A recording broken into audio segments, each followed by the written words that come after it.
The whole reason I'm taking a GLP-1 medication is because after menopause, I experienced the most stubborn weight gain I've ever had. I tried all the things that used to work and nothing was helping. What finally helped was keeping all the things, but adding in a GLP-1. It's been 15 weeks that I've been taking compounded semaglutide, and so far I'm down 12 pounds. Join me for this week's weigh-in update, and I'm going to tell you about some weird kind of anxiety thing I've been dealing with and some really cute snack boxes that I made inspired by one of my new YouTube friends. Okay, let's get into it.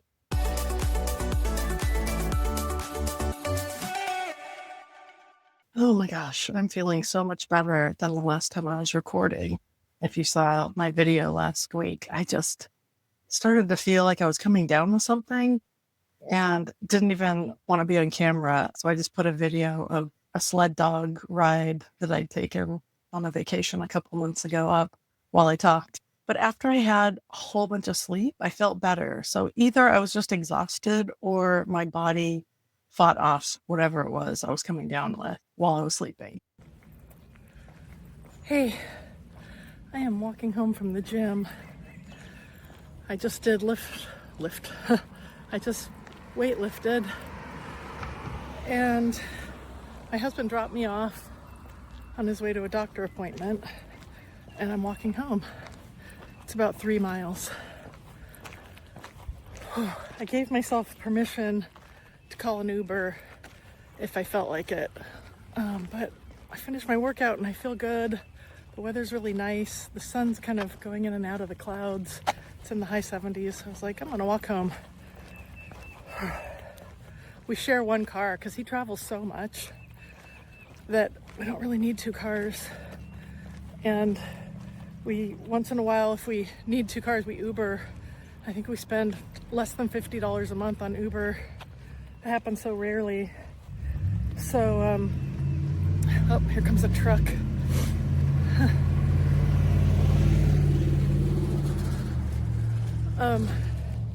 Yeah. Whatever we spend on Uber is so much less than having a second car, right? So works out really well. Anyway, I had my weigh-in this morning, and last week I was at 198.0. This morning I was at 198.4. So I'm up almost half a pound, and I'm not upset about it. Yeah, this is what, it's kind of my only, well, it's not my only weight gain so far, but it's the biggest one. When I was stuck between 200 and 201 for like a month, my weight went up and down, by like fractions for 4 or 5 weeks. So those were technically some ups and downs, but this has been the biggest jump, like almost half a pound up. I don't know why. I had a good week. I know I'm eating more calories, but I don't feel like I'm eating too many calories. And I also just, have some non-scale victories that I feel really good about. One is wearing a size medium t-shirt to the gym for the first time in forever. It's a 5K t-shirt from a 5K that I ran right before COVID. Like literally the week before the world shut down. I ran this 5K with a friend. So haven't been in medium in a while. It's a little tight, but not so tight that I didn't wear it. So my first medium in forever. And then the other non-scale victory today was that I picked up a set of 15-pound dumbbells for my shoulder press, and it felt really light. I didn't move up in weight because by the third set it felt pretty heavy, but I'm getting close to moving up. And I remember when those felt so heavy, when I was doing 12.5 pounds, and 15 felt so heavy. So yeah, 2 big non-scale victories, and then kind of not exactly a revelation, because I've thought this before and then I forget it. I've probably even talked about it in a video before, but I remembered today that there isn't anything I'm doing right now that I'm not going to do when I get to wherever my, letting the mail truck go by, whenever my, weight reaches a maintenance level. I'm not going to change how I'm eating, except I presume I'll eat a little bit more. I'm not going to change how I'm exercising. I'm not going to change anything. So the rate of weight loss doesn't matter. And that's one reason why the scale today isn't bothering me. Is it doesn't matter because nothing's going to change. I'm doing all these things and I feel really healthy. I know that I'm technically overweight and my doctor wants me to lose weight. But I feel great. I feel like I look good. Definitely better than 12 pounds ago. Or 11 and a half pounds ago, I guess. Yeah. So, surprisingly to myself, I am not bothered by my weigh-in today.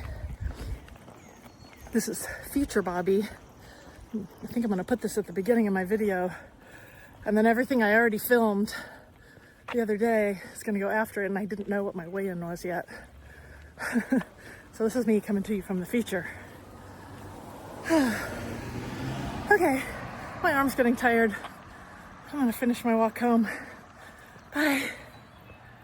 So med update, still on the 0.5 compounded semaglutide. It's been 3 weeks.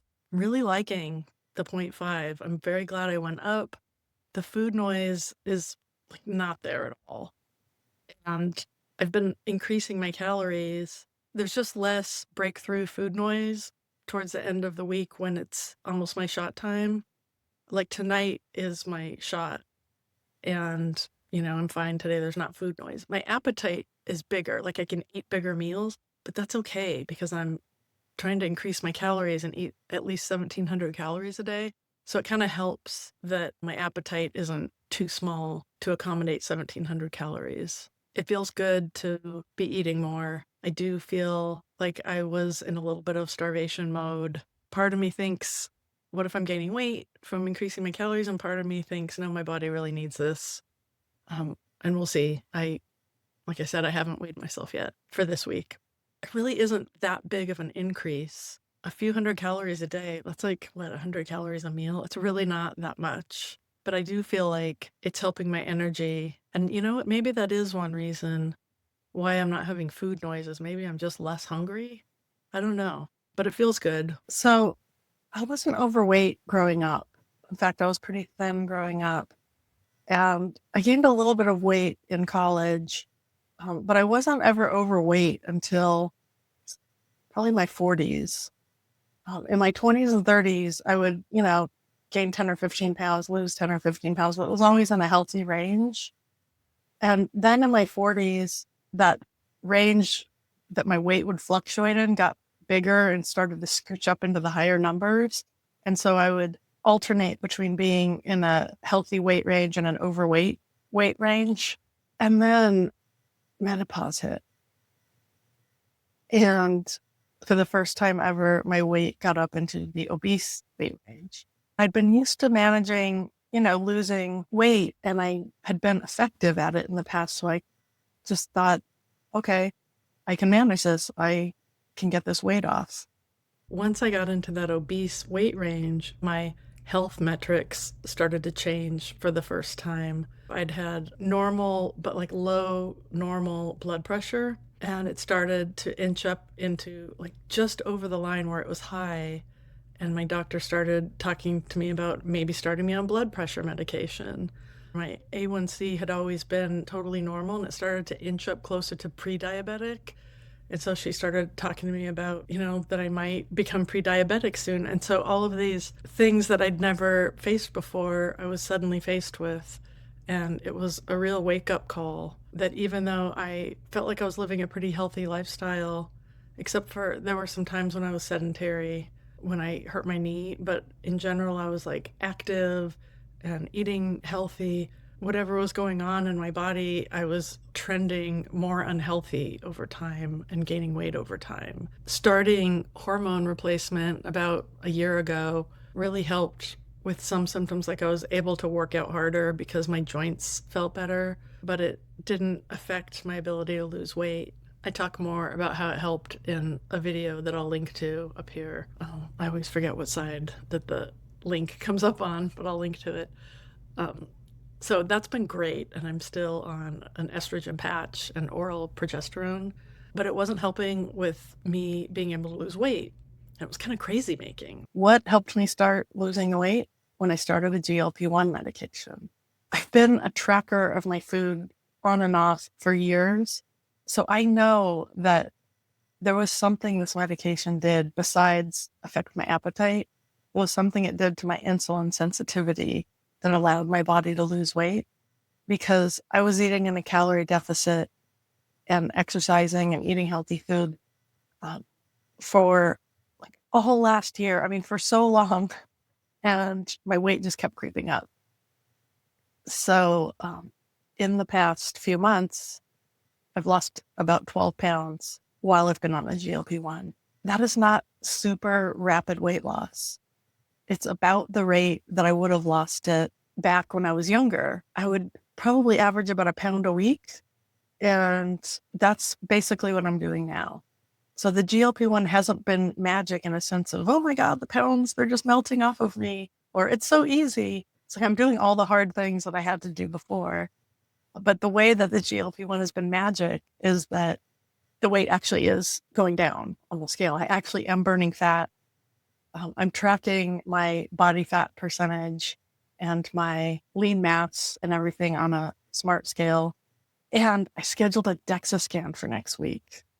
I took one last August, and I'll dig up those results once I get the DEXA scan next week, and I'll compare them. I'm really interested to find out how it's different, because I've been not just working out, but also actually losing weight. The fact that I've been able to lose 12 pounds, I will take it. It's like, yeah, I'm impatient, and I kind of gripe on here a lot about how slow my progress is, but it is worlds better than before the GLP-1 medication. I don't have anything huge to report on the exercise front. No big updates. I've been holding steady. I work out 4 times a week. 2 of those are total body strength training, and 2 of those are cardio. I've been doing some cardio interval training twice a week. So I kept that up this week. It felt great. I have migrated a little bit more towards free weights and away from the machines. I hadn't planned on doing that until after I finished 12 weeks of the exercises I'm doing now. I reviewed them in another video that I'll link to. And then I'm going to take a week of recovery where I just do like walking and yoga for a week. And then I was going to start kind of more off the machines. But I don't know. I get I get bored and I want to change things up. So I've been migrating sooner than I thought to doing like stationary lunges holding a barbell instead of leg extensions, and some Romanian deadlifts instead of hamstring curls. Actually, I'm still doing hamstring curls because the action is different, right? If you're bending from the waist versus bending from the knee for your hamstrings. So I'm doing both of those. But anyway, I'm just sort of organically moving away from the machines and towards barbells and dumbbells as I feel ready. My planned recovery week is going to happen when I'm visiting both my daughters soon. In just a little over a week, I leave, and one of them's in Wisconsin, one's in Oregon. So I'm going to visit them both. I can't wait. It's been too long since I've seen them. They're all grown up. They're living such beautiful lives, and I miss them so much. Interesting fact about me. If you ask me how many kids I have, the answer can be either 1, 2, or 4, and they're all true. I have one biological daughter. She's 26 and she lives in Wisconsin. And then I have a niece, the one in Oregon, who's like a daughter to me. She lived with me for many years. Her mom is my sister, and I won't go into all the reasons why. It's not really my story to tell, but she lived with me for so many years that she is like a daughter to me. When I got remarried 8 years ago, his 2 daughters and my 2 daughters were the 4 bridesmaids. So she's absolutely in my heart like a daughter, even though she doesn't call me mom. I didn't adopt her or anything.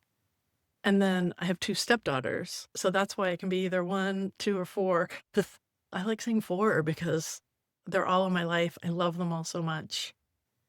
But I also don't want to dishonor my sister because she's the mother of my niece, who is like a daughter to me.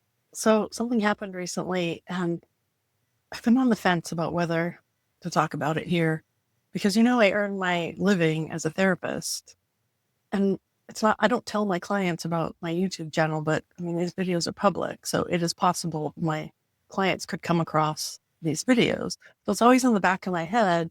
These videos are very personal, and it's in the back of my head, like anything I really wouldn't want a therapy client to know about me, I'm not going to talk about here. But there was something that happened, and I don't know. I think it's okay if I'm overthinking this. I think it's if someone runs across this who is seeing me in therapy or has seen me in therapy, I guess all they'll learn is like that I'm human. Recently, I was driving to church alone because my husband was out of town. And on my way to church, I had a panic attack. Last year, my husband and I started going to church for the first time in forever. Honestly, it was around election time, and I started to feel like I need a team. I need an institution. I need institutional support for everything that's happening in the country. So we found a Reconciliation Methodist Church that is, they fly a rainbow flag. They share values that we share. They don't just say we're welcoming to LGBTQ people. They actually, because a lot of churches will say that, and it's like, well, would you perform a same-sex marriage? No. Can your clergy be out and openly gay or trans? No. So to me, that's not accepting. So anyway, Reconciliation Methodist Church, accepting of all that. And that's important to me. I'm straight. My husband's straight, but not all our family members are straight. So anyway, this is totally not the part I was going to share. What I was going to share is we started going to that church. I really like it. And we go together when my husband's in town, but he's out of town a lot for work. So when he's out of town, I go alone. Not my preference. It's more fun when I go with him, but it's fine. I go alone. Well, recently I was driving to church alone because he was out of town. And on my way to church, I had a panic attack. And it wasn't my first panic attack ever. Most people have a handful of them in their life. And I'm no stranger to dealing with anxiety and some chronic depression. So I knew exactly what was happening. And I even, when it started, knew why. It wasn't that I was nervous about going to church. It was that I had barely slept the night before. So I was really run down and sleep deprived. So I was just kind of vulnerable. For whatever reason, my body decided that it was time to, put me in panic mode. Here's my mistake. When it was over, I was sweaty and, it was over in like 5 minutes, 10 minutes. I was sweaty and exhausted. I should have gone to church. I should have kept driving and gone to church. But instead I was like, I'm tired, I'm sweaty, I'm going home. That was my mistake. And I literally treat people with anxiety. I literally help people with phobias. So I knew that I shouldn't have avoided church, because what that did was send a message to my brain that, it's good that we panicked and she didn't go to church because that kept her safe. Like it somehow linked it so that going to church alone became dangerous. I know it's irrational, but the people who come to me with phobias, they know that their phobia is irrational, but they can't stop the fear. So I have been missing church when my husband's out of town because I cannot bring myself to go. It is ridiculous. I know that the only cure is for me to go to church alone. So here's my plan. This is why I wanted to share this long story with you. I know I can do it. Honestly, it doesn't even make me that nervous. It's more this primitive, avoidance that is making it really hard for me to go. Sometimes after church, my stepdaughter and her husband and my granddaughter, sometimes we meet up for lunch afterwards because they go to a different church. So I'm going to make plans to meet up with them after church. And I know that if I've got plans right afterwards, 10 minutes away, that it'll kind of hold me accountable to go, because I wouldn't skip it and then drive all the way down there for lunch. And it's such a silly, minimal intervention, but that's exactly what helps leapfrog over irrational fear, is to just set up some logical thing like, oh, well, I have to go to church because I'm going to lunch afterwards. So that's my plan. And I will keep you posted. This is not what I would consider a full-blown phobia, but it's what could develop into one, because that's what happens is the brain thinks it's protecting you. So it's like, oh, I'm doing a really good job with this fear and keeping my person safe. So let's find other things that I need to protect her from. And like the things you're afraid of get bigger and bigger and bigger. So this is like the seeds of a phobia. And I'm like, no, I know how to nip this in the bud. But I mean, it is kind of ironic, right? That I've been avoiding doing something that I want to do because of a panic attack, when that is literally what I help treat people for. Life is so weird, you guys. Okay, I realize that has nothing to do with my weight loss journey, but it does have to do with my health journey, because mental health is health and spiritual health is health. So I'm not even going to try to unwind those strands of yarn from each other. I wanted to show you something that I did this week that was completely inspired by another YouTuber. Perfectly Pamela made a video a couple weeks ago about some snack boxes that she made. And it was right around the time when I knew I was going to start upping my calories. And I thought it would just be such a great way to meal prep a bunch of snack boxes to make sure that I had a pretty hefty snack or even like meal replacement on hand. It was also kind of fun. She goes way more into showing you in real time, like her measuring out and packing each snack box and tracking it. And I'm more just, I took some pictures when I was doing it. So if you want to see the whole breakdown of how she did it, definitely head over to Perfectly Pamela and watch her video. Inspired by that, I made these boxes, and I wanted to include my daily prunes because I eat 5 prunes every day to help with constipation, which is a side effect of a GLP-1. And then I just wanted to put a variety of vegetables, fruits, some kind of healthy protein and healthy fats. So there's some nuts or cheese. Like I said, I wanted it to be pretty balanced. So like in this one, it's got my prunes and some carrots and tomatoes, a baby bell. I roasted some chickpeas and some walnuts. I'll put the nutritional information up here because I don't have it written down right in front of me. Yeah, it was just a fun, we got to just stay interested and stay engaged. So I'm always looking for fun new things to do. And when I saw Pam doing this, I was like, yes, I want to do this too. So thanks, Perfectly Pamela. If you like roasted chickpeas, oh my gosh, doing it yourself is so easy. A lot cheaper than buying the bags of like already roasted crispy chickpeas. And you can flavor them however you want. You basically just drain and rinse a can of chickpeas and then put them out on a towel and dry them really well. And if some of the skins come off, that's fine. Throw the skins away, but you don't have to like obsess and get every single skin. The main thing is to make sure that they're dry, because that way they'll roast up really crispy. And then I put a little bit of olive oil on mine. If you want to spice them with like curry powder or, hot pepper or whatever, do that after they bake. And I learned that the hard way. I spiced them before I baked them, and the spices end up just turning black and just tasting like burnt nothing. They just get burnt. So salt and pepper's fine. You can put a little oil and salt and pepper on them and then roast them in a 425-degree oven for about 20 minutes. But check them and see if they're nice and crispy, and leave them in until they are crispy. And if they get darker or burnt looking, that's fine. Like, toss them around a little bit to roll them around. What you'll end up with is a super crunchy snack that has a lot of fiber and protein in it and healthy carbs. So I'm recording this in early May. It's the first week of May. And my goal for this month is just to stay the course.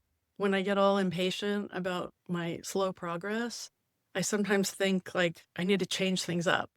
Like, oh, it's not working. I need to do something different or add something or take something away.